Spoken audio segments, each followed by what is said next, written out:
After months of speculation on how they'd address the biggest hole on their roster, the Chicago Bears have found their quarterback for the 2021 season, signing Andy Dalton to a one-year deal.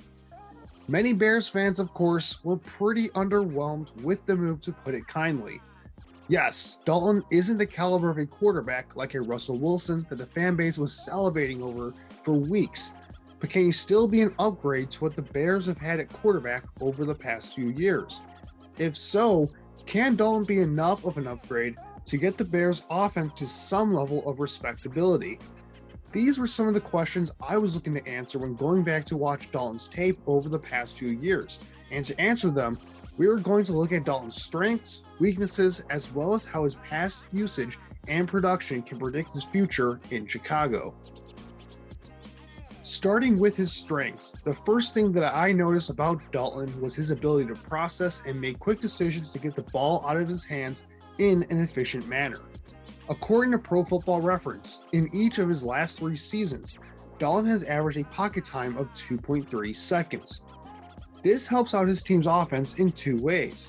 For one, this has covered up the flaws to a degree of the really bad offensive lines that he's had to deal with over the past few years by limiting pressure as much as possible. Another advantage is getting the ball to his receivers on time so that they have room to pick up yards after the catch. In fact, over the last 3 seasons, Dalton's receivers have averaged 5 yards after the catch per completion, a solid mark when compared to the rest of the league. The next aspect of Dalton's game, specifically as it relates to accuracy, is that he will generally put the ball in the area where his receivers can make plays. Last season, Dalton had an on-target percentage of 78.4%, and over the past 3 years, his missed throw percentage has been at 15.9% with an average depth of target of 7.52 yards past the line of scrimmage. That last figure indicates that Dalton is pretty conservative by nature, but he does have really impressive deep ball accuracy at times, especially off of play action and when given a clean platform. This touchdown throw versus Washington is a good example of both of these strengths. The Cowboys come out of the huddle here with a 2 tight end set going up against Washington's base 4-3 defense. Once the offense gets initially set, Dalton shifts the tight ends over to the opposite side of the field to confirm what Washington is running. Based on the musical chairs at linebacker with the safety following the tight ends across the field, Dalton can see that Washington is running man-to-man coverage with the free safety playing a deep zone over the top. The Cowboys on this play are running max protection with 2 vertical routes on the outside. With all of this information now confirmed to him, all Dalton has to do is pick his matchup, use his eyes to freeze the safety, and deliver on the throw. Upon the snap, Dalton does a great job of keeping his eyes in the center of the field while making his drop so that the safety is unclear of his intentions for which direction he is going. Dalton then resets his feet and makes a gorgeous throw along the sideline with good loft on it to hit Amari Cooper in stride for the long touchdown. One underrated skill set that Dalton possesses is his mobility. Even at the age of 33, Dalton has enough speed to pick up first downs with his feet if the defense doesn't account for him when nothing is open. Over the past 3 seasons, Dalton has averaged 6.65 yards per scramble, and he's picked up a lot of first downs when the opportunity presents itself. Additionally, while I wouldn't say he's the greatest play extender in the world by any means, Dalton is certainly capable of making plays outside of structure when things break down in the pocket to get completions on secondary action. This gives him a distinct advantage over other pocket-bound quarterbacks such as Nick Foles, who, as we saw last year, was a complete liability when it was time to extend the play. This, however, leads us to one of Dalton's biggest weaknesses, which is his pocket presence and ability to deal with pressure. In both instances, these aspects of his game have been shown to be issues at times. While I wouldn't flat out say that Dalton has terrible pocket presence, there will certainly be plenty of times where he is either too slow or too quick to react to the pressure that is in his face. This really becomes a problem if defenses pressure him early or give him an unexpected look post-snap, which leads to him dropping his eyes and taking a lot of unnecessary sacks as a result. This sack against the Giants in Week 17 of the 2020 season is a good example of that last point. On this play, the Cowboys are running a clear-out concept for Michael Gallup, who comes across the formation pre-snap. With the Giants bracketing CeeDee Lamb on the vertical route in the slot, Dalton has to quickly get to Gallup here in the progression and anticipate the throwing window. Instead, Dalton gets antsy with pressure directly at his feet and tries to scramble out of it, which obviously leads to a stalled drive in the red zone as he takes a sack on third down. Another sour point for Dalton's game is his somewhat erratic ball placement. While Dalton is generally accurate in the sense that he won't throw too many uncatchable balls, he can definitely make things quite difficult for his receivers at times with where he places passes. This is especially true on quick timing patterns where receivers often have to slow down or reach outside their frame to haul in his throws. To be fair, he does make up for it to a degree with solid timing and processing, but for how many yards that helps his receivers get, his ball placement can often hold them back from getting even more yards after the catch when he's a bit off on his delivery. This could be a reason why his receivers' drop rates have been so high over the last 3 years at 5.38% according to Pro Football Reference, which is pretty high compared to league average. Some of that is obviously on his receivers, but that's also on Dalton for not making catches easy at times. All of this sums up the major flaw with Dalton as a whole. Even going back to his prime years, he simply isn't a player that elevates the talent around him.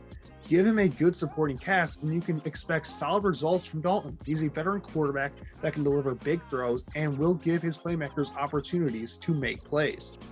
His flaws are pretty apparent though, so it's important to keep those expectations realistic. When comparing Dalton to Mitch Trubisky, the one thing that stands out in terms of being an upgrade is how he performs on traditional dropbacks, where the difficulty is often heightened due to more nuanced reads and defenses being more prepared to stop the pass. Here's how the two compared statistically in 2020. We see that while Trubisky had a slightly better passer rating, Dalton was more efficient with his yards per attempt, avoiding interceptions, and finishing the year with a higher adjusted net yards per attempt.